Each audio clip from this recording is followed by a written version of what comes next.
Okay అండి, నమస్తే. మనం ప్రస్తుతం మహబూబాబాద్ జిల్లాలో ప్రస్తుతం అయితే ఉన్నాము. ఈరోజు మహబూబాబాద్ జిల్లా వ్యాప్తంగా దాదాపుగా 480 పైగా గ్రామ పంచాయతీలు ఉన్నాయి. అయితే ఈరోజు ప్రస్తుతానికి ఇక్కడైతే మొత్తంగా 450 పైగా ఇక్కడ సర్పంచ్లు వచ్చిన పరిస్థితి.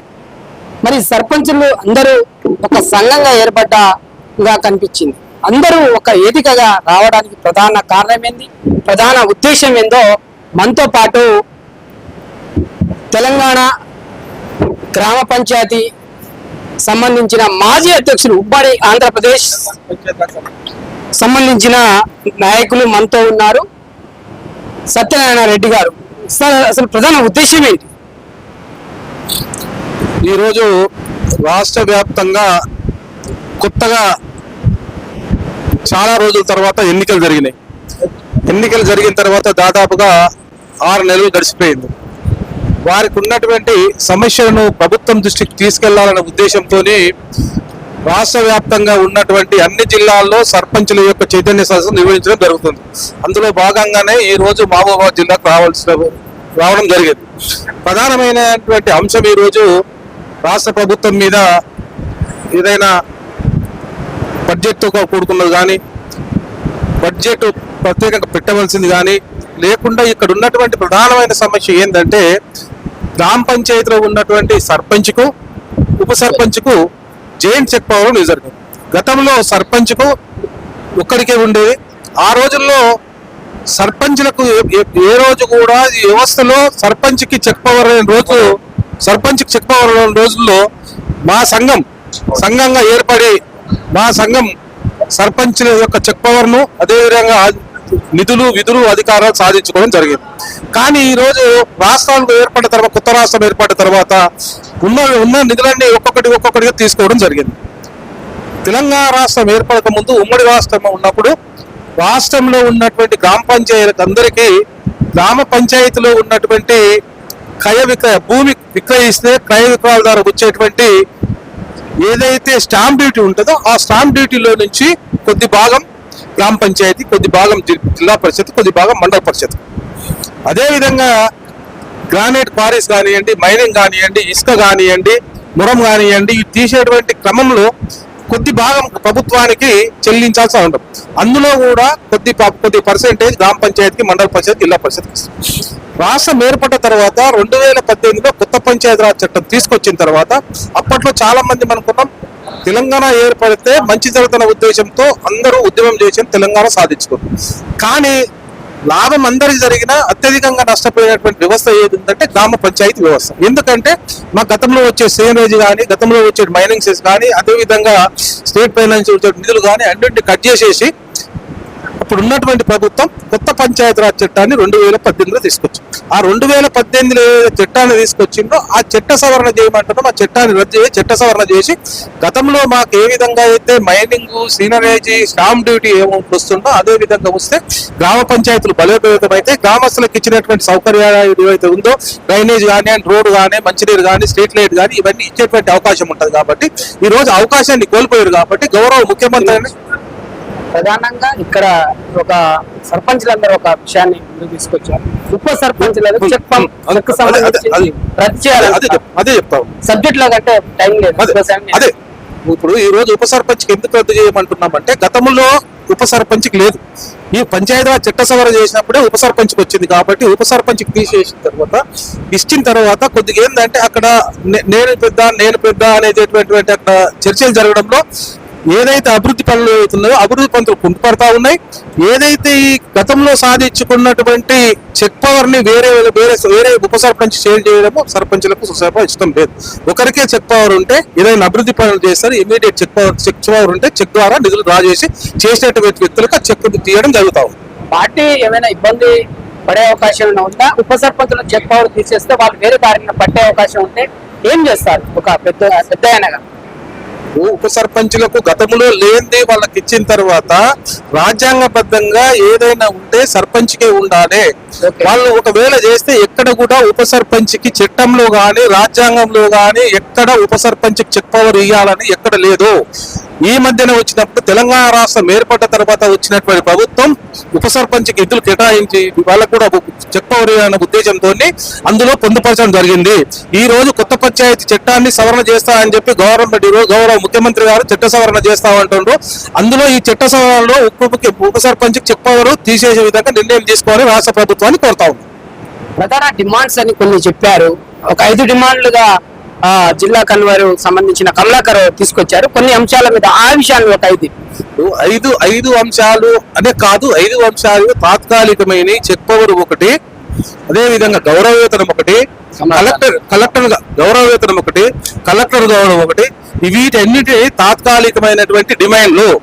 తాత్కాలమైన మేమేం చెప్తా ఉన్నామంటే కేంద్ర ప్రభుత్వం ఏ రోజైతే 73వ రాజ్యాంగ సవరణ చేసిందో రాజ్యాంగ సవరణ ద్వారా 29 అంశాలు రావాల్సి ఉంది.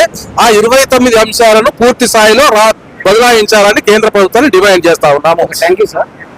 మొత్తంగా అయితే ఉమ్మడి జిల్లా వరంగల్ జిల్లాకు సంబంధించిన సర్పంచ్ల ఫోరం కన్వీనర్ కమలాకర్ గారు మనతో ఉన్నారు. అసలు మొత్తంగా ఈ సభను ఈ యొక్క వేదికగా తీసుకురావాల్సిన అంశం ఏంటి, ఒక 4-5 భాగాలుగా కొన్ని విషయాలు మాట్లాడిన విషయాలన్నీ ఉన్నాయి. ప్రధాన డిమాండ్ ఏంటంటే అసలు ఈ యొక్క సభ పెట్టాలి, అది సర్పంచులందరూ ఒక వేదిక రావడం అనేది అది మామూలు విషయం కాదు. కానీ ఉన్న గ్రామ పంచాయతీ సర్పంచ్ తీసుకొచ్చి ఒక వేదిక చేశావు. అసలు ప్రధాన డిమాండ్స్ ఏంటి, ఆ 5 డిమాండ్స్ అన్ని మనకు వినిపించాయి, ఆ ఏంటనేది ఒక్క 2 నిమిషాలు. ముందుగా మా పంచాయతీరాజ్ శాఖ బాధ్యులు, అదేవిధంగా మాజీ ఉమ్మడి రాష్ట్ర అధ్యక్షులు చింపుల సత్యనారాయణ రెడ్డి గారి నాయకత్వాన వారిచ్చిన పిలుపు మేరకు ఈరోజు మా మహబూబాబాద్ జిల్లా సర్పంచుల సదస్సు చైతన్య సదస్సు నిర్వహించడం జరిగింది. దానికి ప్రధానంగా మా సర్పంచుల సమస్యలు వారు గుర్తు చేయడం వల్ల మన సమస్యల పరిష్కారం కోసం మనం ప్రయత్నం చేద్దామని చెప్పగానే వారందరూ ఎన్ని పనులున్నా 90% సర్పంచులు ఈ సదస్సుకు ఇచ్చేసి విజయవంతం చేసినందుకు మా సర్పంచులకు ప్రధానంగా ధన్యవాదాలు తెలియజేస్తూ వారందరి ఆశయం గ్రామ అభివృద్ధి కోసం పాటుపడాలి. ఆ గ్రామ అభివృద్ధి కోసం పాటుపడే తరుణంలో ఉప సర్పంచుల చెక్ పవర్ వలన మనకు ఆటంకం జరుగుతుంది కాబట్టి దాన్ని తక్షణమే రద్దు చేస్తే సర్పంచులు అందరం గ్రామాలని అభివృద్ధి చేసుకోవడంలో ప్రధాన పాత్ర పోషిస్తామని చెప్పేసి తెలియజేయడం జరిగింది. అదేవిధంగా ఉదయం నుంచి సాయంత్రం వరకు సర్పంచులు నిత్యం ప్రజలలో పనిచేస్తా ఉన్నారు కాబట్టి వారికి వేతనం కూడా 6,500 సరిపోవట్లేదు, 20,000 వేతనం ఇవ్వాలని చెప్పేసి 2 డిమాండ్గా చేస్తా ఉన్నాం. అదేవిధంగా మొన్ననే కరెంటు బిల్లు బకాయిలు గతంలో 7 సంవత్సరాల కరెంటు బకాయిలు మొత్తం మేము కట్టాలని చెప్పేసి మా మీద అబంధన వేస్తా ఉంది కాబట్టి భారం వేస్తాను కాబట్టి అట్లాంటిది మేము భరించలేకపోతున్నాం కాబట్టి దాన్ని కూడా రాష్ట్ర ప్రభుత్వమే భరించి అవి కట్టాలని చెప్పేసి మా సర్పంచులు డిమాండ్ చేస్తాను. అదేవిధంగా మా సమస్యలని ప్రజల సమస్యలని మన అధికారులకు తెలియజేయాలి కాబట్టి కలెక్టర్ గారికి నెలలో 1 రోజు సమయాన్ని కేటాయించాలని చెప్పేసి 4వ డిమాండ్గా, 5వ డిమాండ్ మా రాష్ట్ర నాయకత్వానికి హైదరాబాద్ లో మా సీఎం గారు కూడా 6 నెలల కోసం సమయం ఇచ్చి మా సమస్యల పరిష్కారం కోసం ప్రయత్నం చేయాలని చెప్పేసి మేము ఈ డిమాండ్ మా రాష్ట్ర నాయకత్వాన్ని తెలియజేయడం జరిగింది. వీటిపైన సీఎం గారితో మాట్లాడి మా సమస్యల పరిష్కారం కోసం పనిచేస్తామని చెప్పేసి ఈరోజు మా సర్పంచులకు హామీ ఇవ్వడం జరిగింది. మొత్తంగా అయితే సర్పంచ్ల యొక్క ఫోరం సంబంధించిన కన్వీనర్ గారు కమలాకర్ గారు చెప్తున్న విషయం 480 మంది గ్రామ పంచాయతీ సర్పంచులు ఒక వేదిక తేవడంలో అనేక అంశాల మీద వాళ్ళకున్న సమస్యలను తీసుకెళ్లాలి, ప్రభుత్వ దృష్టికి తీసుకెళ్లాలన్నది ఒక్క విషయాన్ని ఈ వేదిక చేయడం జరిగిందని అన్నారు. దాంతో పాటు 5 అంశాలుగా వాళ్ళు చెప్పిన విషయము, ఒకటి ఉప సర్పంచ్ సంబంధించిన చెక్ పవర్ ని రద్దు చేయాలి, గ్రామ పంచాయతీకి వచ్చిన బిల్లులు సంబంధించింది కూడా దాదాపుగా ఒక గ్రామ పంచాయతీకి 20 లక్షలు, ఇంకో గ్రామ పంచాయతీ 30 లక్షలు 50 లక్షలు అని వస్తున్నాయి. ఈ బిల్లులని మేము చెల్లించాలంటే ఇబ్బందికరమైన పరిస్థితిలో ఉందని చెప్తున్నారు. దాంతో పాటు సంబంధించిన సర్పంచులకు జీతాలు అనేది కూడా వాళ్ళ వేతన రావాలని కూడా అడుగుతున్న పరిస్థితి. 20 నుంచి 30 వేల రూపాయలు ప్రధాన డిమాండ్ గా కూడా కొన్ని అంశాల మీద మాట్లాడిన పరిస్థితి. మొత్తంగా అయితే ప్రజా సేవలలో ఉంటున్నాము. అటు ఎమ్మెల్యేలు ఎంపీలకు లక్షల రూపాయలు జీతాలు ఇస్తున్నారు, సర్పంచులకు 20 నుంచి 30 వేల రూపాయలు ఇస్తే పోయేది ఏమి లేదని కూడా సర్పంచ్ సంబంధించిన వాళ్ళు అందరూ పూర్తి స్థాయిలో అడుగుతున్న పరిస్థితి. టీఎన్ ప్రతి సీతారాంతో ఫేస్ టు ఫేస్ మహబూబాబాద్ జిల్లా నుంచి. థ్యాంక్ యూ అండి.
అదేవిధంగా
సర్పంచుల ఐక్యత, సర్పంచుల ఐక్యత. ముందుగా